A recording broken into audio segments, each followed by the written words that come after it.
BBC 24/7। मैं इस वक्त सैदुल्ला जाप में पहुंच चुकी हूं और मेरे साथ एक राष्ट्रीय अध्यक्ष जुड़ चुके हैं और वो एक जानी मानी हस्ती है, उनका पहचान का कोई मोहताज नहीं है और मेरे साथ बैठे हुए हैं और काफ़ी दिनों से हम देख रहे हैं कि लोगों की सेवा में लगे हुए हैं। आइए हम उनसे ही बात करते हैं, वो किस तरह सेवा लोगों की कर रहे हैं।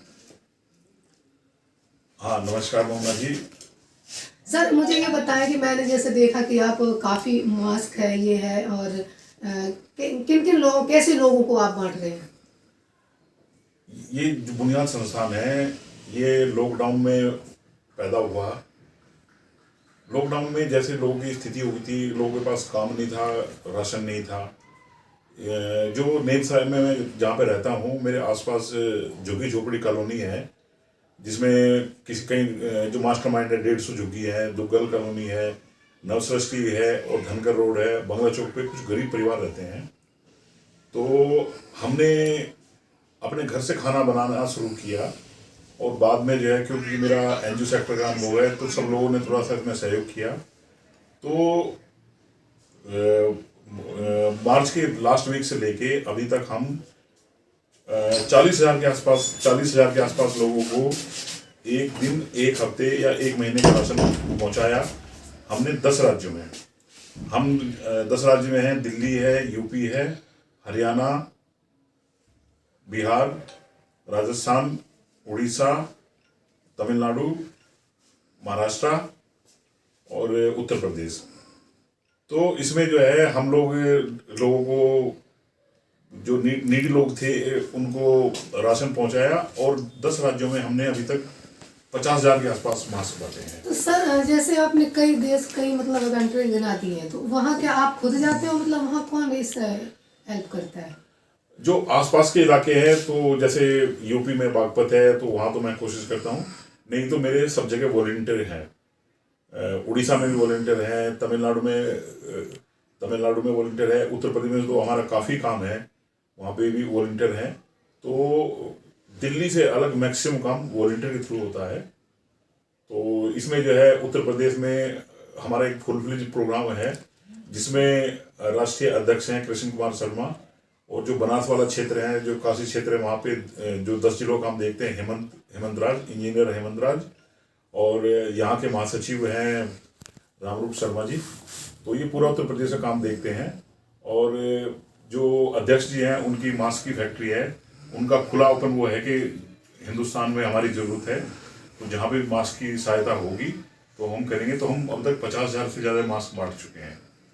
सर ये जो आपका संस्थान, बुनियाद संस्थान है, ये कितने दिनों से चल रहा है? जैसे मैंने आपको बताया कि बुनियाद संस्थान का उदय जो है कोरोना काल में ही हुआ, क्योंकि लोगों के पास जो है खाने को रोटी नहीं थी। तो हमने थोड़ा जो है अपने घर से बना के शुरुआत की, और बाद में ये जो है आज देखो तो जो है 35-40 हज़ार लोगों तक हम पहुंच चुके हैं। तो ये फंड जिस तरह आप बांट रहे हो, ये फंड कहाँ से आता है? मतलब आप खुद अपने जेब से करते हो या सहयोग से किसी करते हो? जैसे मैंने आपको बताया कि मेरा जो अनुभव है, मैं डेवलपमेंट सेक्टर का अनुभव है, तो उसमें जो है मैंने काम तो अपने घर से शुरू किया था। बाद में मैक्सिमम कंट्रीब्यूशन मेरे मित्रों का है, लेकिन इसमें सेवा भारती है, दिल्ली सरकार से भी कुछ सहायता मिली। दिल्ली सरकार से मतलब ये है कि जो SOS फंड, रिलीफ फंड करके जो है मनीष सिसोदिया ने क्रिएट किया था, जिसमें जिनके लोगों के पास में आधार नहीं था, तो उनका कूपन भी उन्होंने बना के जो है लोगों को राशन दिया था। और क्योंकि मेरे दोस्त NGO में हैं, तो उसमें उन लोगों ने जो है जब मेरा काम देखा तो मेरी सहायता इस तरह की कि मैंने जो है जहाँ पे गरीब लोग थे उनकी लिस्ट बनवाई, और लिस्ट बनवा के मैंने जो है सरकार को भेजी, और सरकार ने अपनी तरफ से उसको वेरीफाई किया लिस्ट को। मैंने नेमसराय के पूरा स्लम एरिया है, मोहन गार्डन में मंगल बाजार है, बापू नगर नीम करौली है, और जोहरीपुर है, ये जो नॉर्थ एरिया है, जो जहाँ पे कुछ शरारतों ने दंगा फसाद किया था, वहाँ पे है। तो मैंने वहाँ पे जो मेरे वॉलंटियर थे, सब ने मुझे लिस्ट बना के दी, और लिस्ट के बाद में जो है मैंने वहाँ पे मतलब पूरी लिस्ट वो करके वो किया, सरकार को लिस्ट भेजी, वो सबके सरकार ने वेरीफाई करके वहाँ पे राशन किया, जहाँ की लिस्ट बनी सीधा सीधा राशन वहीं पे गया और वहीं पे बता। तो मैं तो जो है समझ लो कि एक मीडिएटर था, जो खुदा ने मुझे जो है, भगवान ने मुझे जो अपना आशीर्वाद दिया, तो जो है उन सबकी दुआ से जो है सबने मदद की। मतलब 1-2 महीने तो मुझे काफ़ी मशक्कत करनी पड़ी है, तब तक मैं दोस्तों से घर से लिंक करता रहा, लेकिन उसके बाद में तो सरकार, सेवा भारती, दिल्ली पुलिस, सब ने खूब मदद की। सब जगह ट्रक जाते थे और वहाँ पे बढ़ता था। तो ये सेवा भाव आपको कैसे जागृत हो गई है, इस तरह सेवा आप कर रहे हो? देखिए, मैं जो है मजदूर परिवार से बिलोंग करता हूँ और मेरे वालिद साहब आपसे बहुत बड़े बड़े हमने देखे, बहुत बड़े बड़े लोग, नेता हैं, कई बिजनेसमैन हैं, बट उनके दिल में ये भाव नहीं आता है कि इतने गरीब लोग यहाँ पे रहते हैं तो उनके लिए हम कुछ करें या सेवा करें। तो आप मतलब कैसे जज्बा इस चीज़ का पहुँचा? देखिए, ये तो मेरे घर से मुझे संस्कार मिले। मेरे वालिद साहब मजदूर मिस्त्री थे, लेकिन अगर हमारे घर में जो है 2-4 लोग डेली खाना ना खाए, ऐसा कभी भी नहीं होता था। और ये हम सब जो है, मैं तो मतलब खुदा को मानने वाला हूँ, ये सब उसी का वो है। हमने मतलब मेरे घर में जो है, मेरे बहन के बच्चे या कोई बच्चे ऐसा कभी नहीं रहा कि 2-3 लोग एक्स्ट्रा ना रहे हों और खाना ना खाया हो।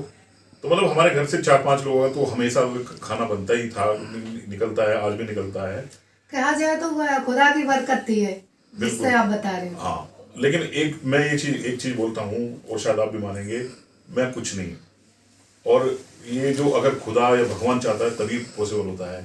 मेन आदमी जो मुस्तहिक है, वो जब उसके पास कुछ नहीं होता तो ऊपर वाले से दुआ मांगता है। तो ऊपर वाले ने मुझे जरिया बनाया, मैं तो उसमें ही खुश हूँ।